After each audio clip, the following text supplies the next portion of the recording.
All right. I'm just going to start this podcast off by setting the scene here, okay? So bear with me, guys. It's story time. Let me get my narrator voice on. It's the dead of night. You just got off your 9 hours too long work shift, and tired is an understatement. You can't get comfortable in the driver's seat at all because your back hurts. And it's not because you've been moving around boxes all day, and you don't think you slept wrong either. You know exactly why your back hurts and why it kind of hurts to breathe. Your shortness of breath is sometimes fueled by anxiety, sometimes fueled by this. But it's what you get for letting dysphoria treat you like a bitch, right? That's what they keep telling you. As an abusive relationship, you don't like to dwell on often. Dysphoria is always on your back, and nothing could possibly make you feel worse than that. But as you're driving, suddenly you see flashing black and white lights behind you in your rearview mirror. There's no gender laws that you have to follow, but every time you get stopped by the gender police, you feel the need to pull over and give them the time of day. So, you pull over and you sigh. As soon as the cop gets out of his car and appears at your driver's side window, you want to sigh again. But maybe a bit more loud this time and more exasperated. ID, please. You pull it out and hand it to him, catching his name tag on his uniform. His name is Kai number 422. Trans? Your pronouns are he, him? Really, dude? You just nod. His eyes are examining you in disbelief. You're prepared to be treated like a joke, and even though he can surely relate in some way, he's not going to be empathetic in the slightest. The gender police never are. Where's your binder, man? You're not binding. Don't tell me you like your tits. How are you trans if you like your boobs, bro? You need dysphoria to be trans. But dysphoria? Look, bro. I work at a warehouse. I've been binding way too much lately. I'm taking a break. If I don't, I can't work. No excuses, man. I'm gonna have to give you a ticket. For existing comfortably? For not prioritizing your health last in an effort to fit into society's toxic idea of what a real man looks like. Duh. Also for not letting dysphoria rule your life. Like, seriously, bro. Like, how are you even trans? But dysphoria! Okay. I'm sick of dealing with you trans trenders all the time. It's not cool to be trans, bro. You're pretty sure you follow this specific guy on Instagram. Doesn't he religiously post pictures of himself flexing muscles that he doesn't have and captioning everything with something along the lines of, trans guys do it better? Maybe it's another guy. It's kind of hard to tell these days. All gender police look the same. So you just sit back in your seat and watch him as he scribbles you out a ticket. The gender police don't even have a quota to meet. They just do shit like this for fun and out of insecurity. But I guess they're pretty similar to normal cops then, huh? Come for me, I dare you to. So look, today I'm going to go into gender policing, specifically by other trans guys, which may sound like a surprising problem to people who aren't in this community. Like, for a minority community who preaches acceptance and wants it from everyone else on the planet, and of course deserves it, it's crazy to see that gender policing is beyond common from other trans guys. Like, the entitlement that makes guys feel like they can decide who is and isn't valid usually stems from plenty of things, but like, in my experience, it comes from one of these three things. We got tribalism, insecurity, and fear. Which the insecurity factor and the fear factor are actually two different things. But first, we're going to start with tribalism. And this is actually a pretty recent discovery on my end, like a pretty recent realization. I was talking with a good friend of mine, and we were spitballing thoughts on the not-so-recent evolution of the whole punk goth scene. Like, the newer generation has molded not only the style, but the music into something which, depending on who you ask, is something completely different than, what it originally was. But just because it's changed some, just because it's evolved, doesn't mean it's not what it is. Whoops. I think I just kicked my mic there. Sorry if that that may have sounded weird. So you have the newer generation taking up these punk goth spaces and events, and you have the older generation calling them fake, calling them posers. You have the older generation talking shit and taking shit way too seriously and going as far as resenting them. All because things have evolved. All because life has taken its normal course of action. And suddenly, experiences aren't things that we use to grow. They're things that we use as weapons. Even though the most sensible person knows in some way or another that not everyone experiences things, let alone life, the same way, for the older generation of people in this situation, their experiences become standard. They become their definition of what punk goth is. With so many new people and sounds coming to the scene, that means there's plenty of older people who all feel the same way about them, and they become a community. They become a tribe. Trans spaces are literally the same way. I know there might be some people who won't like the comparison of gender and art, but they're more similar than I think we realize. The more I venture off into non-binary spaces, the more I realize that everyone experiences and interprets gender differently, just like art. Gender may mean one thing to someone else and mean another thing to another person. And as a binary trans man, the way I experience gender is completely different to the way a non-binary trans man experiences gender. At least, in theory. And the thing about tribalism is change is usually never welcome with open arms. Different is different, and different is bad.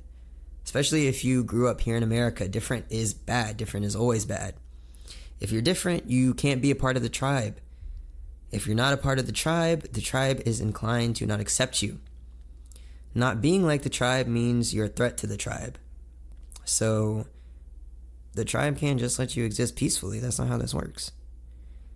Threats that go ignored could be the downfall of the tribe,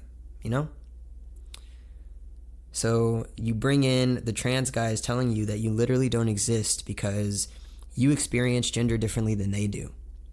Bring in the trans men who purposefully misgender you, all because you don't fit the perceived to be correct definition of what being trans is. Shit's crazy.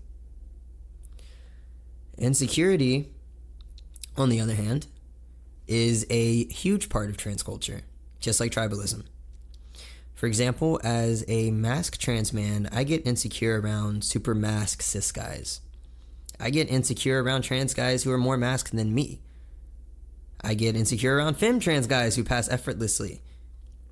Basically, I get insecure around trans people who are comfortable with themselves. And going into all of the reasons as to why is a whole other podcast, but without even explaining, I'm sure some of you guys can relate. It's a common thing. I mean, it's easy for a masked trans guy to be insecure in his masculinity, especially if they don't pass.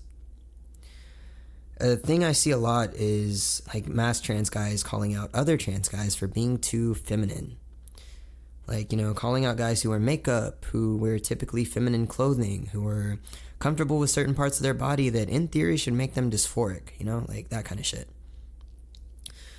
Guys who are usually very insecure do this, and instead of working on fixing that, it's a lot easier to just tear other people down. And this applies to everybody and everything. It's why put in the work to lose weight through hours and hours of exercise when I could just knock down a couple diet pills and feel good about myself within minutes? It's the same concept. And not like we didn't already know this, but humans are pretty twisted. We're fucked up.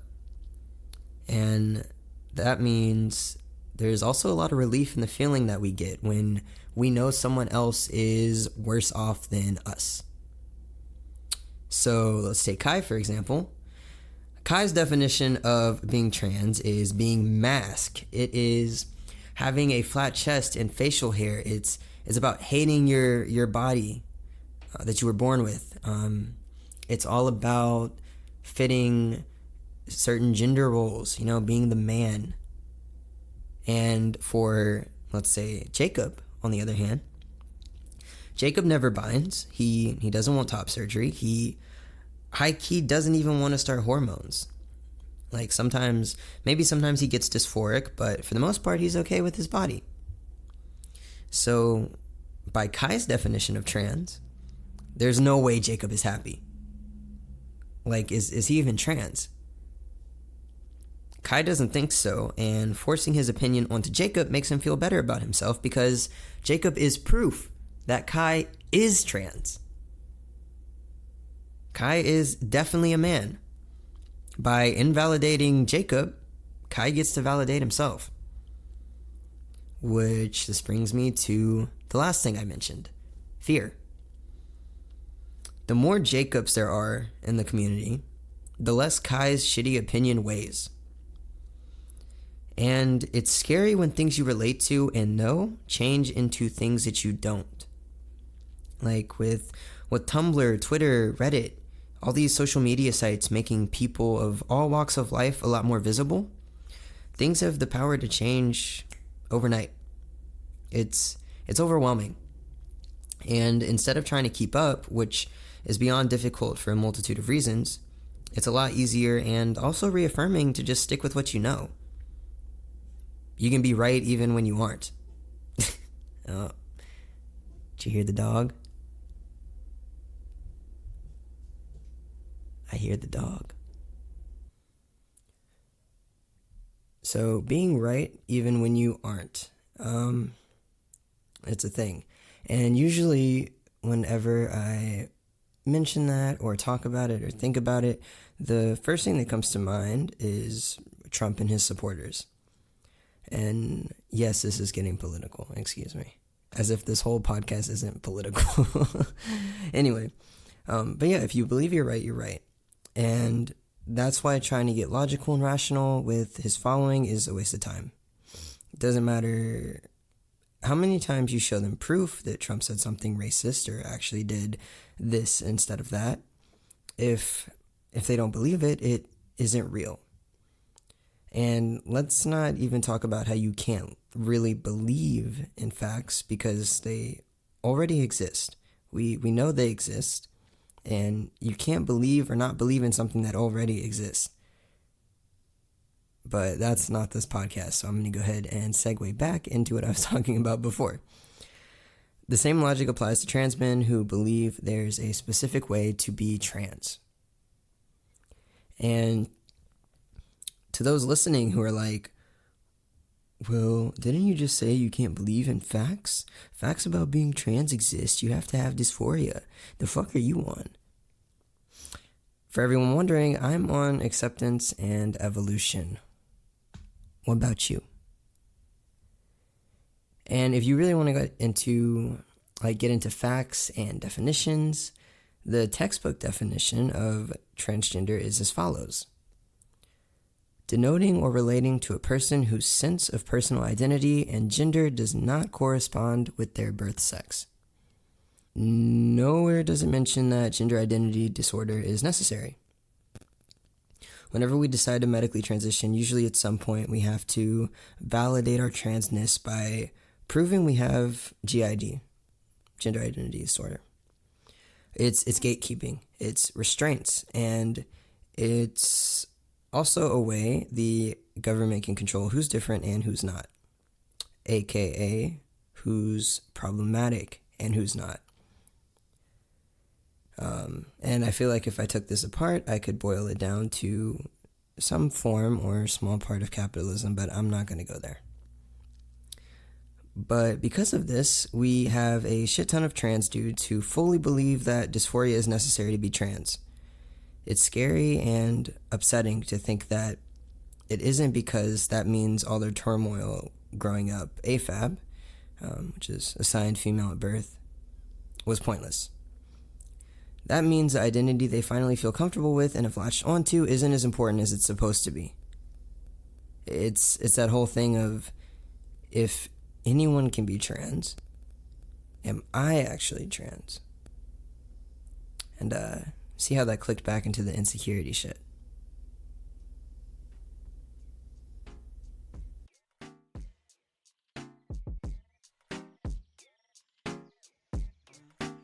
got me mixing paper, boy.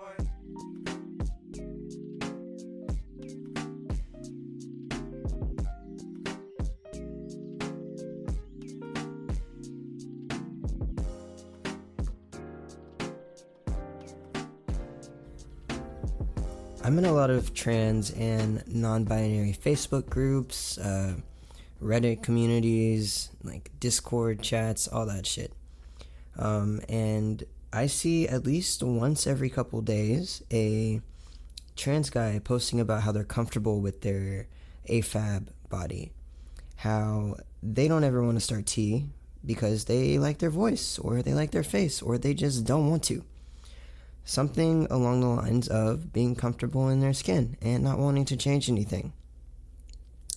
And always, trans guys who can't wrap their head around that or don't want to, always come into the comment sections and trash them for it. They attack them and invalidate them and purposefully make them feel like shit.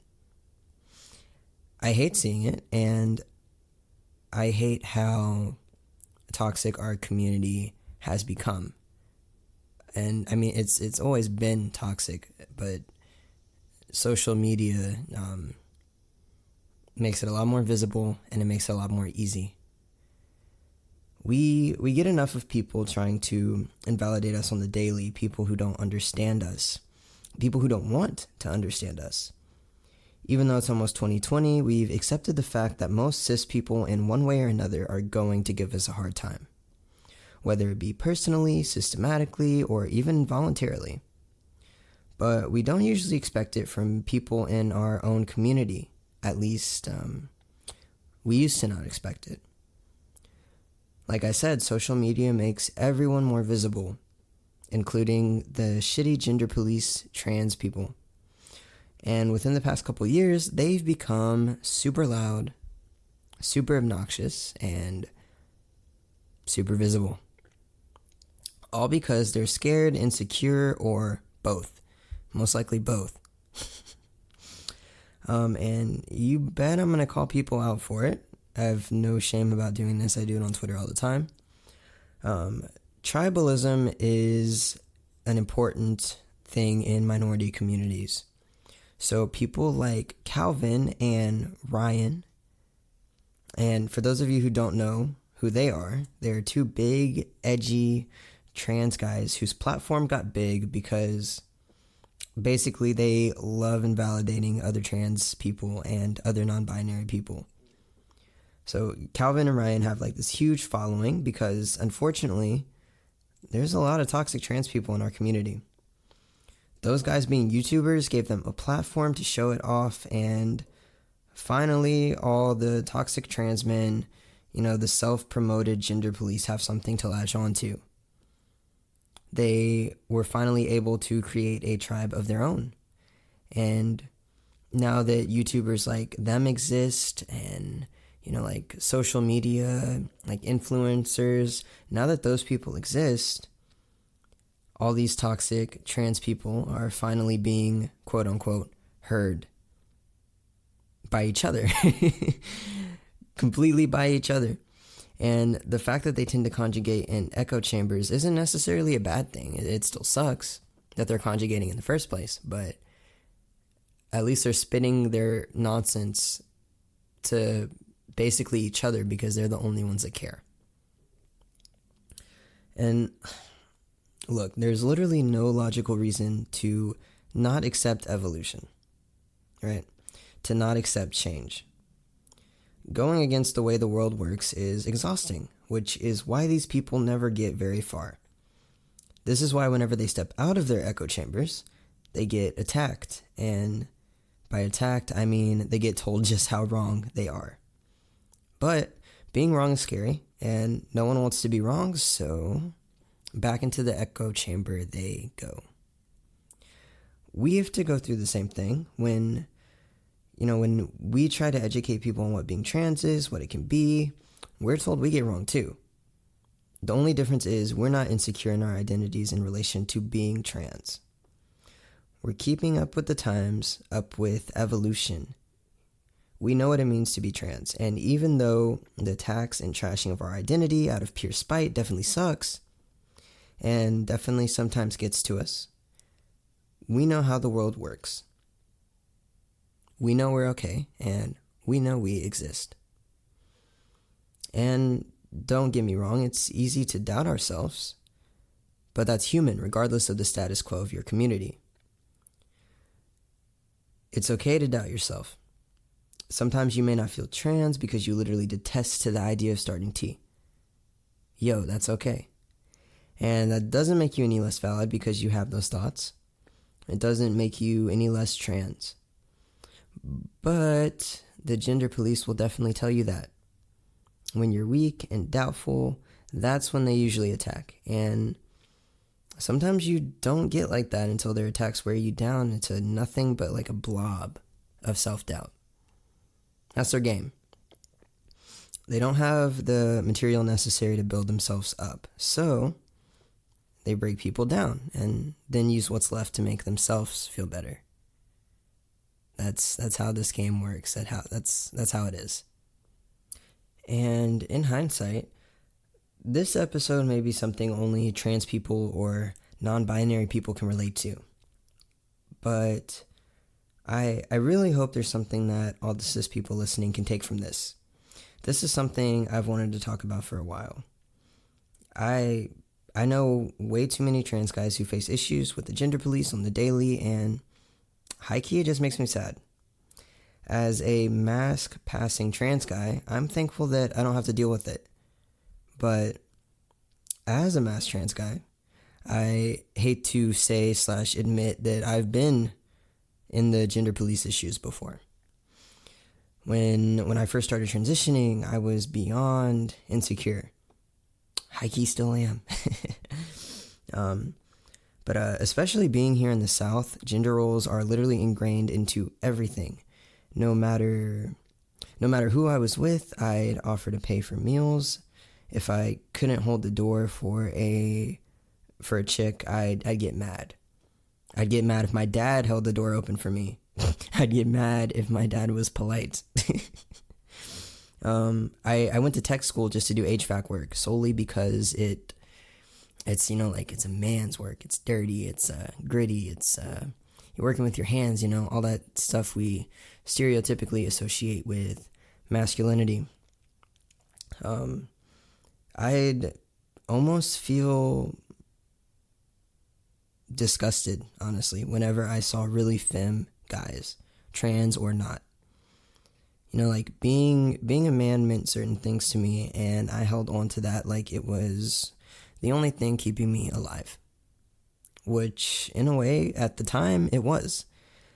And it wasn't until much later in my transition that I realized denouncing gender roles doesn't mean people are denouncing my gender identity. I actually read that on Facebook one day, and it changed my life. That was all I needed to be like, what the fuck?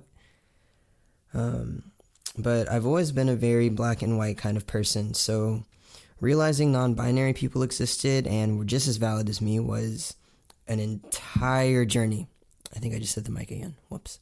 I'm high-key ashamed to admit that at one time in my life, I was definitely a gender police officer, fam. I'd spout things off like, you have to be either or you just want attention. I'd accuse people of just wanting to be recognized in a community that wasn't for them. I'd invalidate other people just because I didn't understand. So, I want to end this episode by saying this. Literally, when you feel threatened by something you don't understand, the only correct way to handle it is to open your mind. Open your ears, just listen. Being willing to understand is not only simple, but it is literally the only way to solve this problem of, I guess in my case, it was, toxic masculinity. Just being willing to understand will make the world's difference for you and the other person. And high key, you can apply that logic to just about everything in life. Just be willing to listen.